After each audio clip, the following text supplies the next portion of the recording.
Hi everyone, welcome to this review of the Cobi T-34 85 Soviet tank. If you're into this type of Lego, military bricks, alt bricks, whatnot, like this video, subscribe to my channel, and check out www.sharkmunch.com for more great reviews on all these sets. Okay guys, I'll be putting a link in the description in case any of you guys want to buy this. I'll link it to Amazon, and yeah, you can check it out. But for now, here's the review. Okay guys, so I'm shopping on Amazon. I heard a lot of good things about this Cobi T-34. Decided to give it a go. It is just like a great tank. Really cool build. It has the tracks that I love. I'm always going on about the Cobi tracks, how cool they are.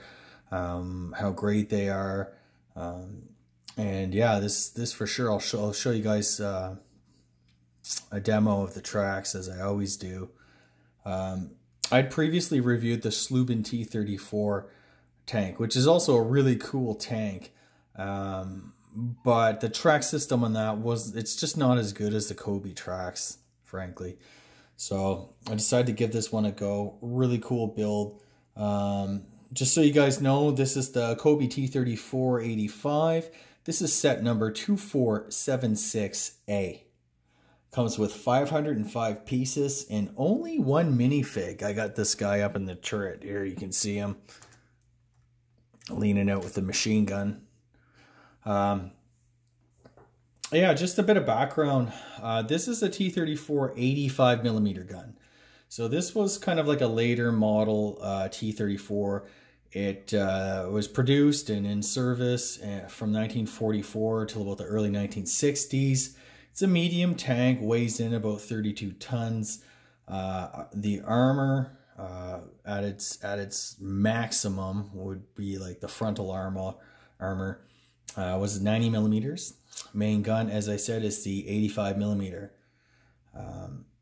So this could do a lot of damage. Came with two 30 caliber machine guns and had a V12 diesel engine. Maximum speed would have been about 34 miles an hour or 55 kilometers an hour. And it had a crew of 5. So yeah, guys, I'll take you through the instructions just briefly.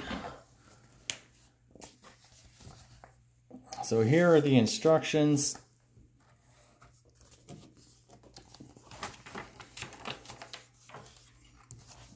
It comes with this cool card. This is like a table point card. Tells you all sorts of things about this frontal armor, all kinds of stuff. T-34 85.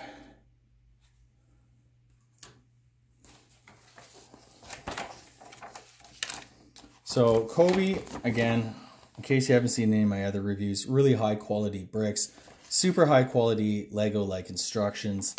The bags come numbered, as you see up in this corner here. The bags are numbered. Start with bag 1. The current pieces that you're building are in color. Everything else is faded to the background or grayed out. Just a really great, easy to follow. If you're under 10 years old, I always say this, get mom or dad to help out. But this is a really simple, straightforward build of a really great tank. The wheels were kind of like a challenge to kind of get these things on. There's like a rubber one, but luckily there's only about 4 of those wheels to do that with. Unlike the M26 Pershing that I reviewed, I think there was like, I don't know how many, like 16, 32 wheels or something like that, each one needing one of those rubber things going over them. Rubber tires. Tracks, what I like most about the tank is the track system. It rolls really great. It's just one of the best tanks for these kind of tracks. And there you have the turret build. And here's some other sets. They got the Battleship Bismarck and Tirpitz and all sorts of stuff. I'm sure most of you guys heard about Cobi before. I had actually reviewed this, the Jagdpanzer 6 and the Panzerjäger Tiger. This one's a Ferdinand. I did the Elephant. Very similar sets though. Lots of great sets. If you're into World War II, builds and tanks and stuff like that. Cobi is just a great brand. Okay, guys, so let's get into this one. First of all, the turret rotates 360 degrees, as you can see here. There's one hatch, and you get your one crew member. I'll set him aside for now. So this hatch here, it's just the standard classic like Cobi hatch. Opens and closes, so your minifig can fit in there. On the sides here, the number 431, you got the Soviet Red Star. This is all really high quality printing. There's no stickers to this set. It's just high quality printing. It doesn't rub off. I'm sure if you like scraped it with other pieces of Lego or whatever, yeah, it's going to get damaged. But if you're using it as like a model, sitting it up, even just playing with it, as long as you're kind of gentle around it, probably won't scratch off at all. Oh, on the side here, you have like fuel drums. Over here on the back, you have like the exhaust. I just want to get up close in here. It looks like this brick. Can you guys see that? I'll get even closer. This brick right here, it looked like it was damaged or misformed or deformed or something like that. And I immediately saw that, and I was reminded of like a lot of the Chinese bricks that I get. Some of those can be deformed and whatever. But this is actually meant to be this way. It's actually designed, it was actually created this way for a purpose to show a little bit of like battle damage, which is really, really cool. I actually really like that. It's great that they can do that. And again, there's more printing on the back. It's like you get this back hatch here. This back doesn't really open up to where like the engine would be. However, in that space you can fit a crew member. This guy here that I had with the machine gun. Can he get back in there? I don't know. Let's try it. Okay, so you could have a little minifig in there, kind of crawl out, do your thing. There you go. All right. There is this hatch here. That back hatch opens up, and that's the engine hatch. As you can see, they got a realistic V12 engine in there, and this is like a really, really great feature and detail to have. I really like that about the Cobi tanks. Oh, I lost the barrel here when I did that. So this barrel, I'll show you guys.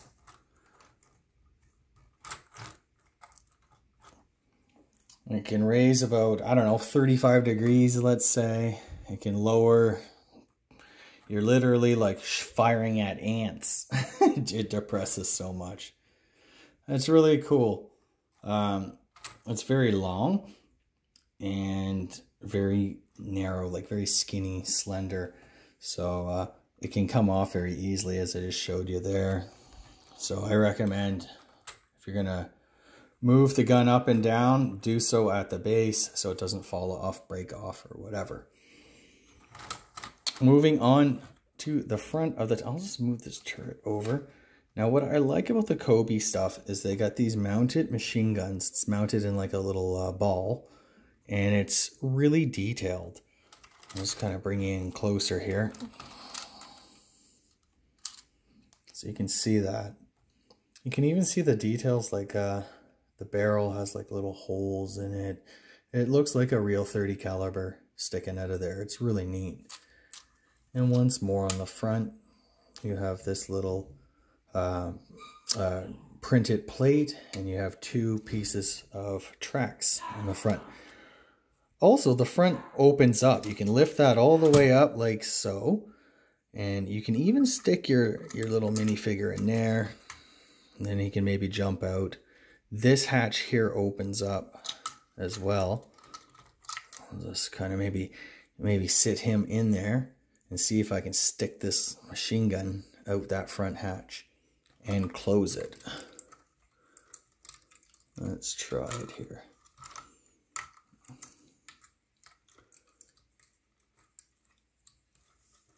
Oh,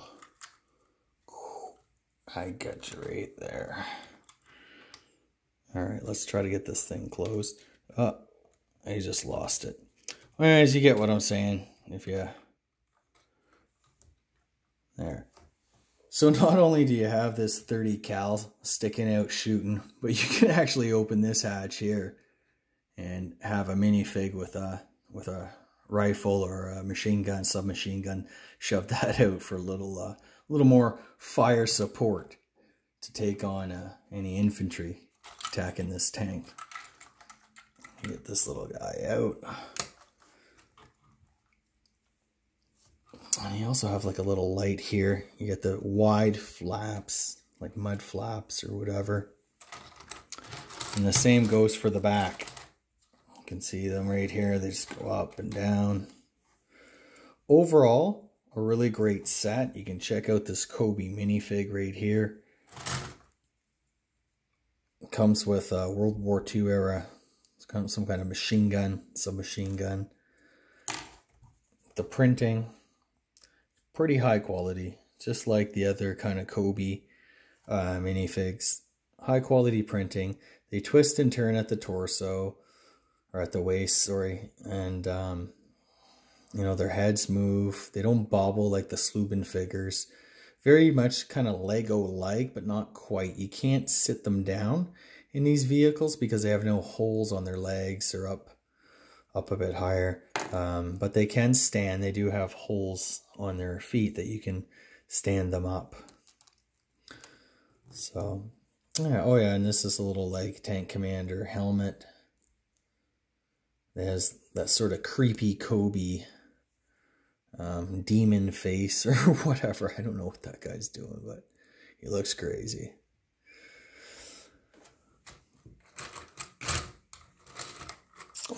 Now, I always go on about how much I like these tracks, the Cobi style tracks. They have this long rod here, and at either end is where they connect to the next piece. So you can kind of connect them in like that. They're very tough and durable, very hard, brittle plastic. But these are really great. I mean, they're flexible in that, like where they link. There's quite a lot of flexibility in that, and they don't jam. I'm always concerned whenever I get tank tracks and that they're just not going to work properly. They'll break and fall off, or they won't turn with the wheels and stuff. But you get none of that with this Cobi stuff. This Cobi stuff is really high quality. It's really great. Their track system is just simply the best on the market. It's unbeatable as far as I'm concerned. But anyways, yeah, I'll give you a little bit of a demo. How does this bad boy roll? Here you go. Just like so easy. Very, very, very easily. Now this is a hard surface. The Cobi tanks tend to be heavier, which also helps them roll a lot better, especially on hard surfaces.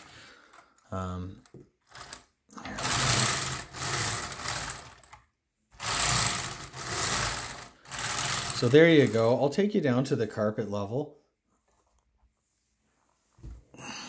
And I'll show you, give you a little bit of a demo. As you can see, I got my Soviet forces. Just to give you guys an idea. Like, it even goes so fast on the carpet. Which is really cool because these T-34 tanks were very fast by tank standards. They were just like, I think, 55 kilometers an hour, 35 miles per hour they could go. I mean, at the Battle of Kursk, the Germans were advancing. They ran into these guys, and these T-34s were full throttle, you know, doing their max speed. And they came up on them just so fast. The shooting was at point blank. So they had the speed to close with the enemy. And at point blank, when you're firing at point blank, their shells could penetrate. the heavier like German armor, or they could get maybe a Tiger tank from behind where it's more vulnerable, less armors on the side and rears of tanks and stuff like that. So speed is definitely like a really good quality to have in a tank. So very fast, but you can see, look at how this rolls on carpet. Like this is just probably one of the best rolling tanks that I've ever reviewed. I'll set him up over here. I kind of got my Soviet forces here. This is an IS-2 tank, which was a Joseph Stalin tank. It's like a heavy tank, made his debut about 1944, I believe. It's a really cool, I reviewed this one too. It's really cool, really great tank. Here is the Slubin T-34 that I reviewed, and you can see the track system on this just doesn't roll as well. And compared to the Cobi T-34. But they're roughly similar size. I mean, the Cobi T-34 is a slightly larger vehicle. I mean, it has two fuel drums on each side, whereas the Slubin has one. But the track system is way better. And it's just a more solid tank. I honestly find like the Slubin one, there's always little pieces falling off. There's just too many little pieces that can fall off.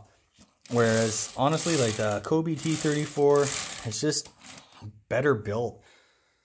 They probably have like a similar number of pieces or something like that, but main difference I find between the Cobi and like the Chinese bricks is that the Chinese bricks, you get like 1,000 rinky-dink little pieces, and they're always kind of falling off these tanks and stuff, whereas like the Cobi ones, they get half the number of pieces, but they're all wider. See, these are all wider pieces. So got over here, I got the KV-2. It's another great set. There's the Slubin Su-85 tank destroyer. This guy here's the Slubin BT-7 tank. I haven't reviewed that one yet. That's gonna be coming up. And what's this guy doing? You guys are saying, hey man, Sherman tank? No, that's not a Russian tank. This is a Russian Lend-Lease Sherman. Second World War, the U.S. Basically sold a bunch of these Sherman tanks to the Russians under the Lend-Lease program to kind of help out the Soviet Union in their fight against Germany. So, and arrayed against them is basically my total German forces. That's an RSO with a PaK-40 anti-tank gun. I have to review that. I haven't gotten a chance to really review that, guys, but you can kind of take a sneak peek here. Back there, I got my Slubin German vehicles. I got half-tracks, Panzer IV, Panzer II. I got a Hummel. I got a Sembo, German ST KFZ 251 half-track. Over here, I got the Cobi Elephant. I got the Cobi, what's that, Stug 4. This is a Cobi like knockoff. It's made by Kwangwon, a Chinese manufacturer. That's a Panzer IV, Tiger 131. We got a Kazi Tiger and a Kazi Panzer IV. All very, very cool. All of these tanks are just so awesome. They're all really great sets. And arrayed against them, I have my Soviet forces. I think I'm a little light on the Soviet forces, but the Soviets had really good tanks. I mean, those IS-2s, those were like crazy tanks. So anyways, guys, I'm going to finish off this Cobi T-34 review. There you go. All right, guys. Well, there you have it. Cobi T-34-85. This is set 2476A. Comes with 505 pieces, one minifigure. And the price was probably, what did I pay for this? I think around 35 to 40 US dollars, something like that. So it's not super cheap, But this is a very high quality toy, or if you're a collector or models into that type of stuff, this is a great addition to any set or any collection or whatnot. So there you have it, guys. Like this video, subscribe to my page, check out www.sharkmuch.com for more great reviews. And as I said before, I'll be throwing up a link to Amazon in case any of you guys out there want to buy this or check out some other Cobi tanks. Follow the link. It is an affiliate link, but I need to keep this channel going, guys. That's it. Take care, guys.